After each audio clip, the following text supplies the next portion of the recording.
Hey, I wanted to use this shirt, Mental Health is Health, or the sweatshirt rather, made by Self Care is for Everyone.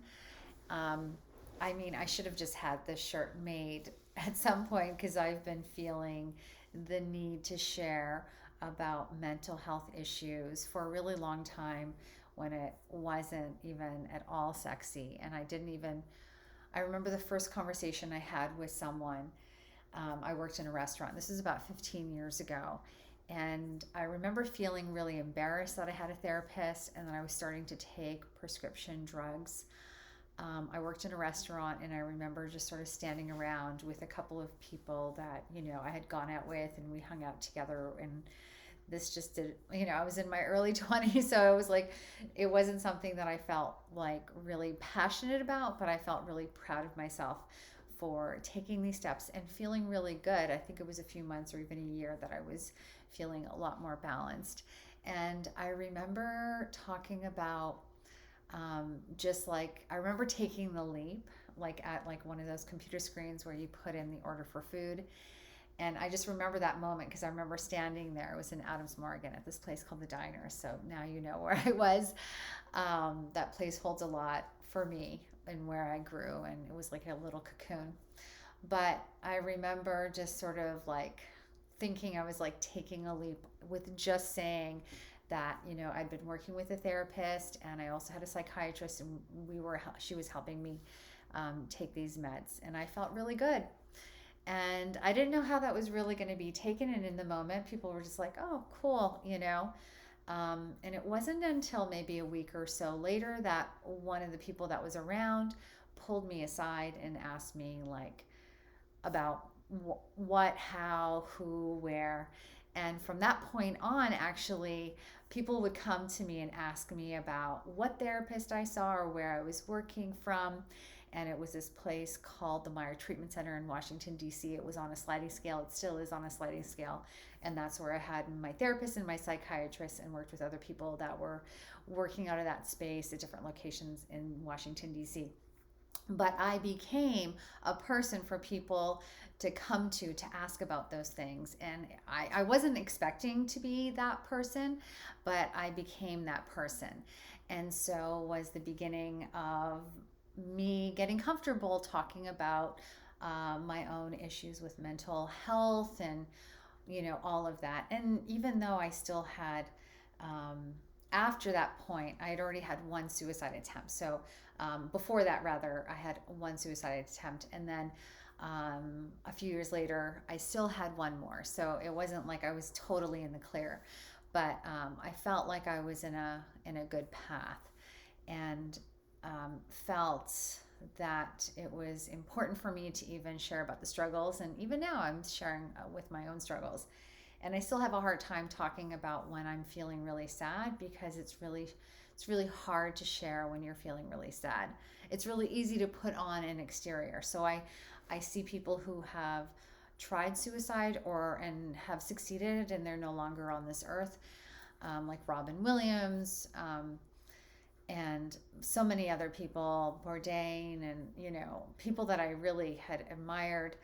Um, I just know, it's you're not going to share what's really happening whenever that is happening. You're going to always um, have a facade, in a way, and you always want to get to the place. You want to acknowledge yourself going in a direction and catching yourself before you've gone down a really bad rabbit hole, which I know. And so, thus, I take care of my mental health in a lot of different ways. And actually, there was a conversation very recently with a friend of mine, and I was actually thrown off a little bit by the conversation. And in that, they asked me, like, what I do to be balanced. Basically, a friend of mine is looking to get off like prescription medication and working to taper. And although I'm no longer personally on anything, and that was a real goal for me, I was on drugs for a very long time, at least an 8-year period where like I had more higher levels or doses of prescription drugs.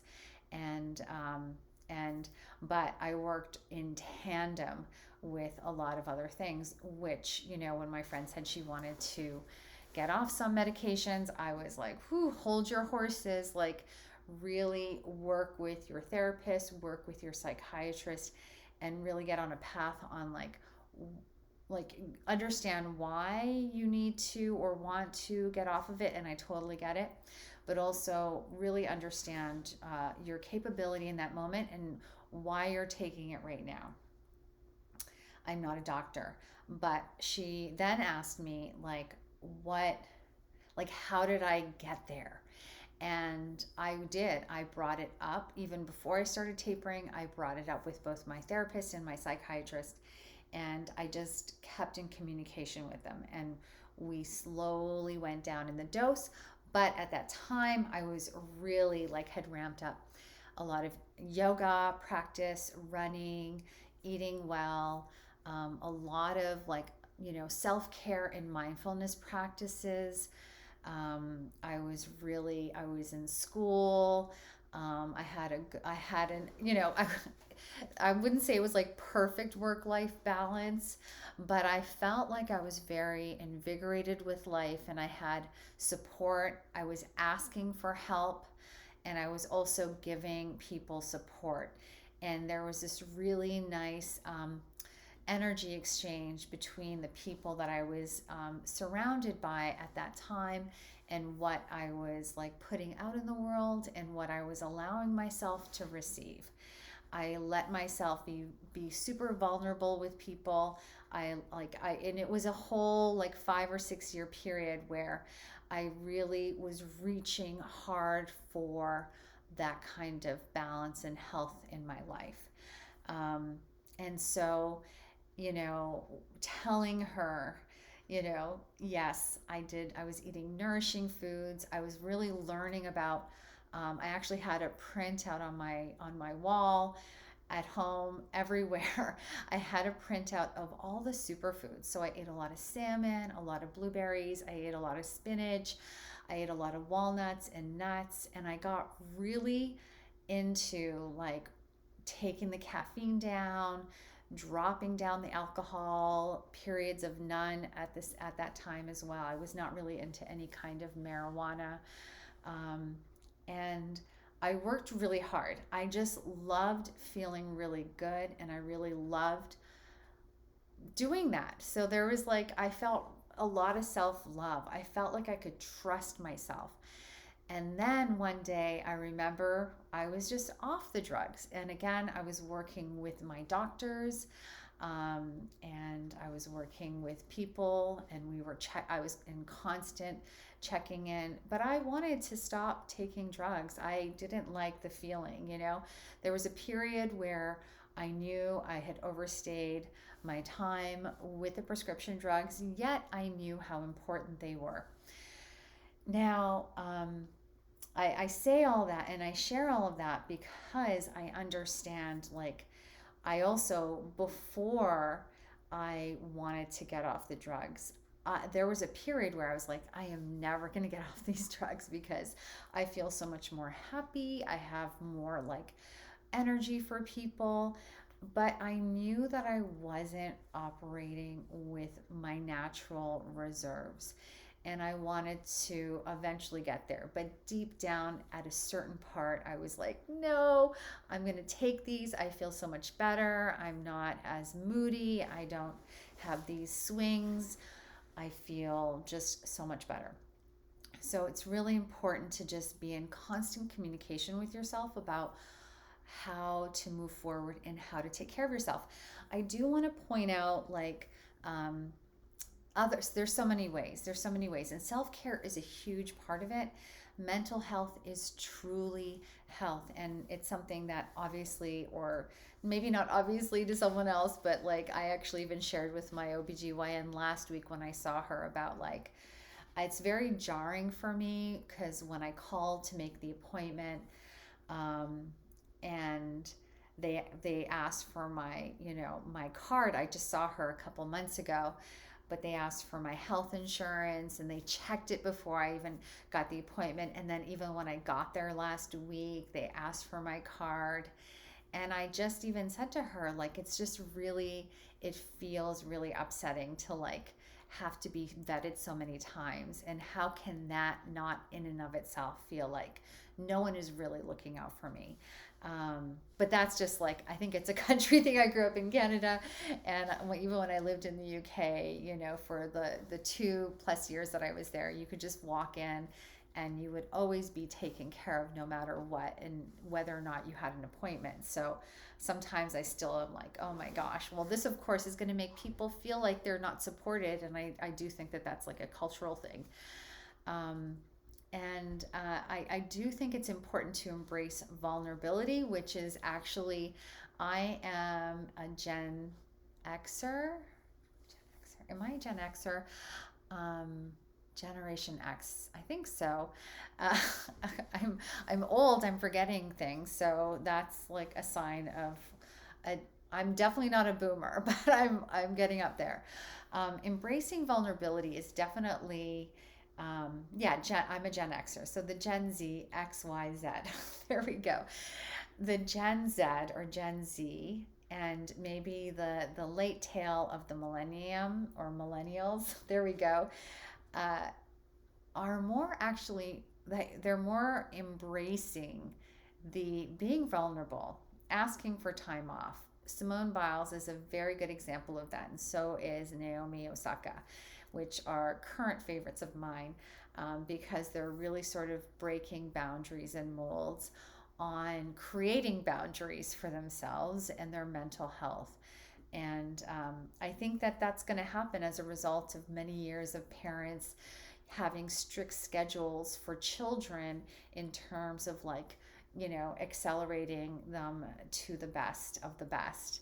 Because perfection creates um, a lot of worthiness and instability in your mind. And I think right now we're going to see, we're already seeing a huge wave of people saying no effing more. Like, I have had enough. This is enough.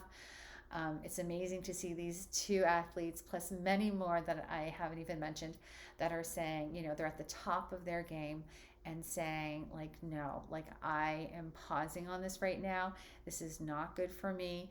And they're realizing that there's so much more than the gold medals and the medals that they are, I don't know, people want them to have, which, you know, I get as a parent, as a culture, and as a country when you're performing on the world stage. Yeah, but it's like I'm finding so much more value in the path that they've taken and how they've gone about it. The pandemic has created more burnout. This is like, I believe I heard on the radio on NPR how each person, or the average amount of time people are working in a day, has increased by 45 minutes. That's like, that's like a lot. And and you know, I think it's important for us to acknowledge that that is the case, and to take Simone Biles and the Naomi Osakas of the world, and to really sort of applaud these these measures, and also implement more self-care structure at your work. Create more self-care for yourself. Set boundaries for the time you're working. Set boundaries for the time you're engaging with people. Think about what you need. And I'm all about, you know, taking the drugs that you need to keep you balanced, and also, you know, using self-care as a way, if you have the means. There are so many ways that you can make it work without a lot of money. Just like taking a bath and drinking water and going to bed early, and not engaging in the social media that can be really time consuming and a waste of your time, and be such a suck of your energy, and then being up too late and getting up too late as well, or getting up too early. Burning the candle on both sides is definitely not healthy. So really take care of yourself. Mental health is health, and I will say that over and over again. All right, guys, please take care, get some rest, drink your water. Namaste.